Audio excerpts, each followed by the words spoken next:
ಸಿದ್ದರಾಮಯ್ಯ ಕುಟುಂಬಕ್ಕೆ ಮೂಡ ಹಗರಣ ಸಂಕಷ್ಟ. ಸಿಎಂ ಪತ್ನಿಗೆ ವಿಚಾರಣೆಗೆ ಹಾಜರಾಗುವಂತೆ ಇಡಿ ನೋಟಿಸ್ ಪ್ರಶ್ನಿಸಿ ಹೈಕೋರ್ಟ್ಗೆ ಪಾರ್ವತಿ ಅರ್ಜಿ.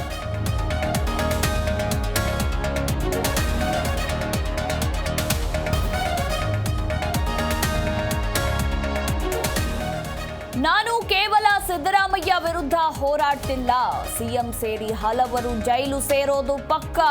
ಮೂಡ ದೂರುದಾರ ಸ್ನೇಹಮಹಿ ಕೃಷ್ಣ ಶಾಕಿಂಗ್ ಹೇಳಿಕೆ.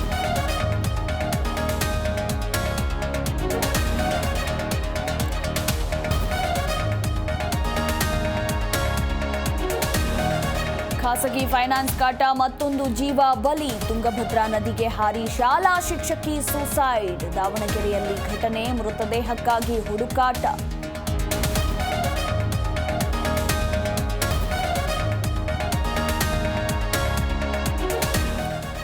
ಕಾಂಗ್ರೆಸ್ ಬಂದ ಮೇಲೆ ಗೂಂಡಾಗಳಿಗೆ ಕೆಲಸ ಸಿಕ್ಕಿದೆ. ಮೀಟರ್ ಬಡ್ಡಿ ದಂಧೆಯಲ್ಲಿ 14 ಮಂದಿ ಆತ್ಮಹತ್ಯೆಯಾಗಿದೆ. ಬಡವರಿಗೆ ಉಳಿಗಾಲ ಇಲ್ಲ ಎಂದು ಅಶೋಕ್ ಕಿಡಿ.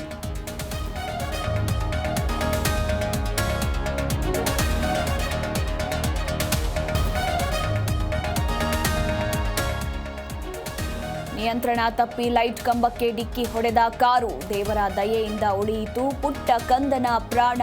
ಮೈ ಜುಮ್ ಎನಿಸುತ್ತೆ ಆಕ್ಸಿಡೆಂಟ್ ವಿಡಿಯೋ.